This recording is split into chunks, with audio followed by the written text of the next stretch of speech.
Quick, drop a like on this video within the next 5 seconds or the spider's gonna crawl up your arm and you won't even notice it.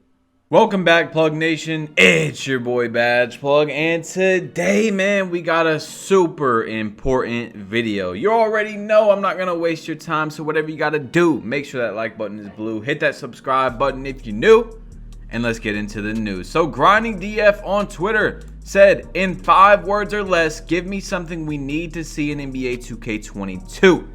You guys let me know in the comment section down below. You already know I'm always looking at every single comment that's on my channel. I swear, I'm not kidding. I look at every single one. But anyway, it's a lot of people that have lots of different opinions, right? But it's funny how I'm one of the first people every year to talk about what needs to be in the new game. And people will be like, oh, the game's only been out for this long, blah, blah, blah. You're already talking about the next game. And then when I start doing that later on, like right around this time, it's, oh, the game's already made. So where do you want me to win, right? But 2K22 is less than 90 days away, all right? It's going to come out in September, most likely very early September. So 99% chance, less than 90 days from today's date. Now, you might think that that's pretty far away, but to be honest, it's not. Before you know it, we're going to have 2K22 news coming out every single day or something close to that. And then boom, you got the prelude or whatever. Then you're going to have all the trailers for like Park and My Team. And then the game's going to be out. It's going to be 2K Day. You're most likely going to be able to get the game like 1 to 2 days early if you pre-order the game like 2K usually lets you do. Now, we have not still really started the 2K22 news cycle. As you guys know, we were all expecting a trailer to come out during E3 or the Summer Games event. Well, I will say within the next week, we should see the first 2K22 trailer, because last year on like the 29th or the 30th, we got a good amount of 2K21 news.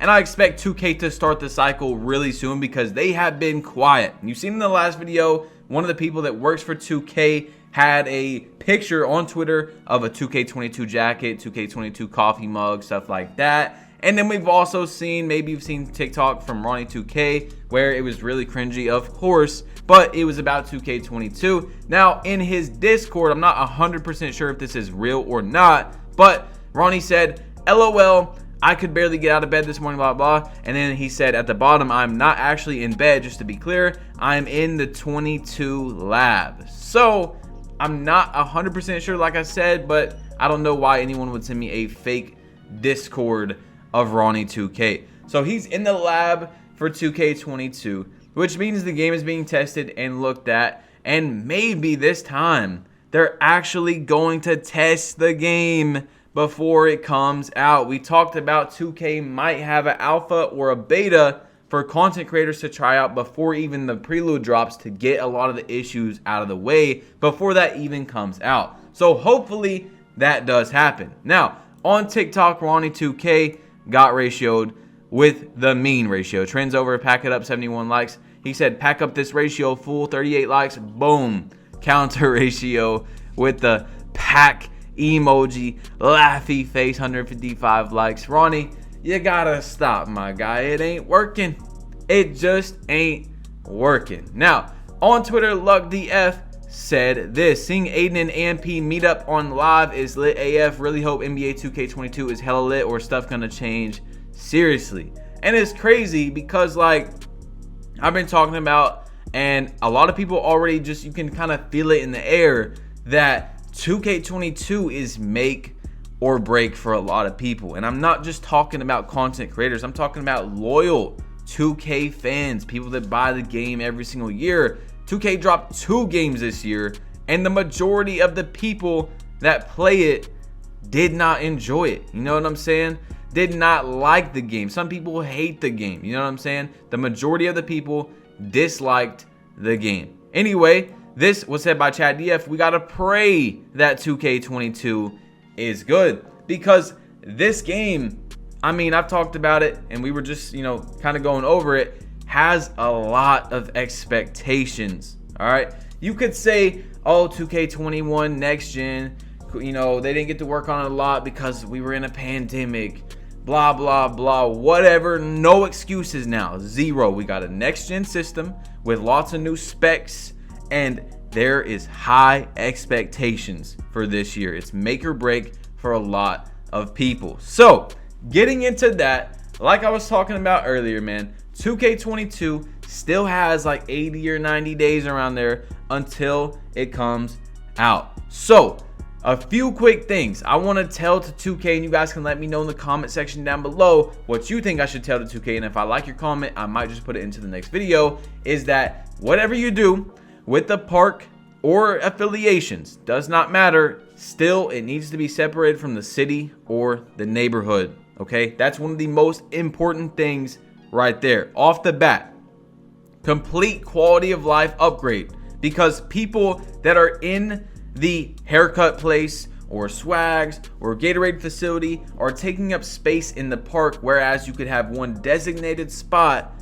where people can play the game. You see what I'm saying? Where they're there to play, not there to be standing there, which, by the way, 2K needs to change that too. The AFK time has to be like 5 minutes, not 30. You shouldn't be able to sit in the park for 30 minutes and not get kicked out and take up space. But if it's separated, it's going to improve the quality of life drastically. Now, does it really matter to me because I'm a YouTuber? I get back-to-back games, badge plug, oh my God, no. It's not going to change anything for me, really. But for literally 99.9% of players, it's going to make them much happier on the game.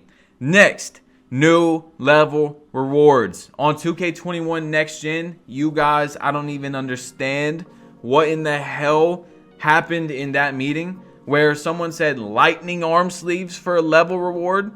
And then not even that. Not even was it lightning arm sleeves for a reward. The next one. No. Not like one, a few levels later. No. The next one was firearm sleeves. So 2 level ups in a row, you get firearm sleeves and lightning. I don't know which order it's in, but that cannot be in the next game. Give us exciting rewards that make you want to play 2K.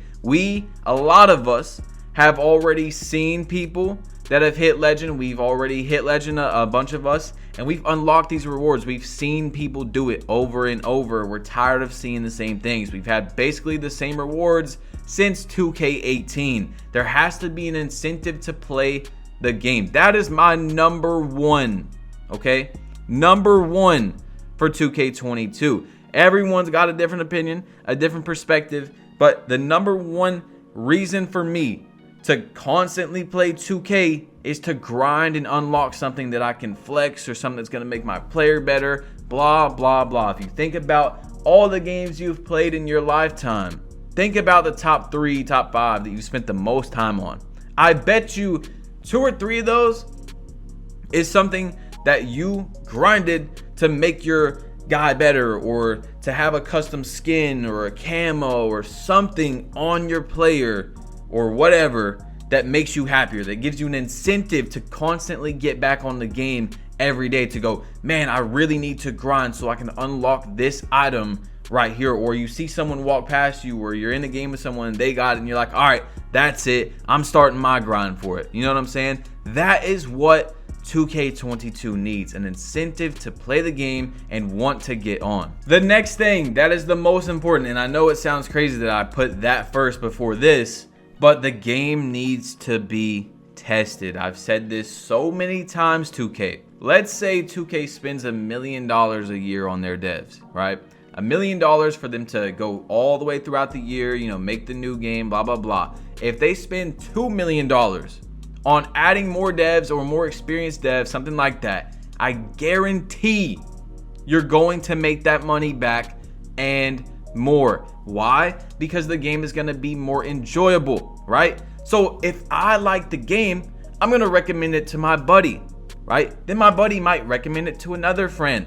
Community satisfaction. People are going to be playing the game longer. Therefore, they have more likely of a chance to spend money on the game continuously throughout the year, okay? You understand what I'm saying? It's very easy. It's an investment. You see? You put money in, you get money out. It's like a money glitch, 2K. The 2K community is so ready for a great game, And it doesn't have to be the best 2K of all time. I think people are getting that confused. We're not having the highest expectations ever. It has to be a 2K15, 16, 17. No, it just has to be better than 21.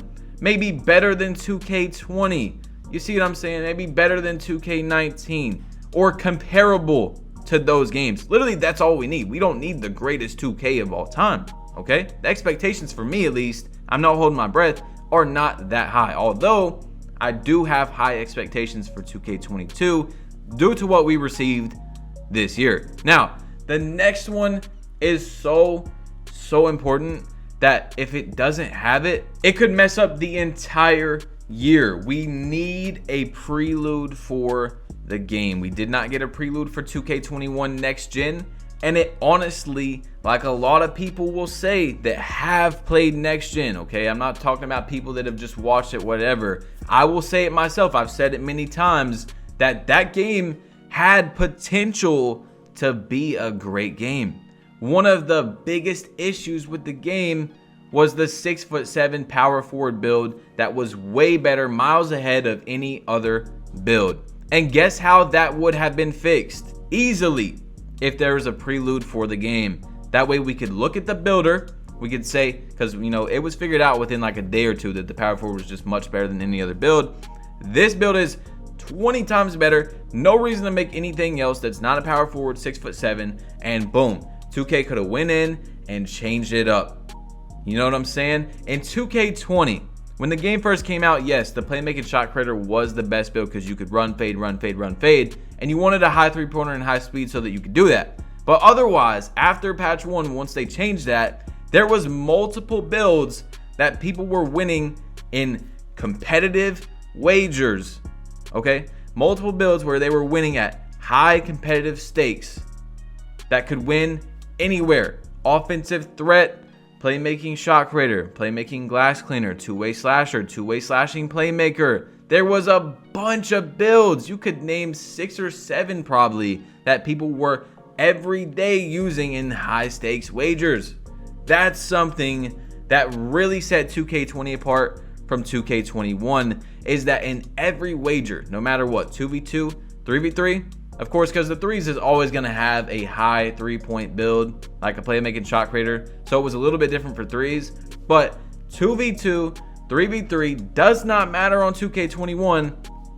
You guys have seen it. It's a playmaking shot creator every single time. That's what it is. And it's usually a paint beast that's their center. Sometimes, like Ticino will have a popper that he plays with, someone that can pick and pop, you know, not just pick and roll. But that's very unlikely that that happens. I think Ticino is literally like the only one that does that because he wants that to fit with his playstyle, which also does not work on 2K21. He's even admitted that he can't really do what he used to do in 2K19, 2K20. And that's another thing with the game, is the play styles don't really match anything. It's the same exact thing. Speed boost glitch, Curry, speed boost glitch, Curry.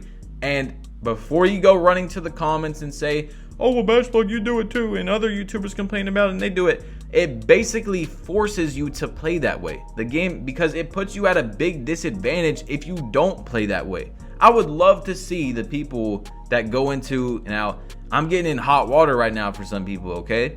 All right, so drop a like if you agree with me. I would love to see the people that complain about people using the speed boost glitch in 21 go to the stage. Go to the stage where they're using that and you're mad because that's how they're winning. And play those people at the 3v3 court for 5k VC without doing a speed boost glitch with a lockdown on you, okay? With Hall of Fame defensive badges. It's just not going to work. So what I'm saying is, it's not the speed boost glitch and the people doing it, it's the way 2K made the gameplay.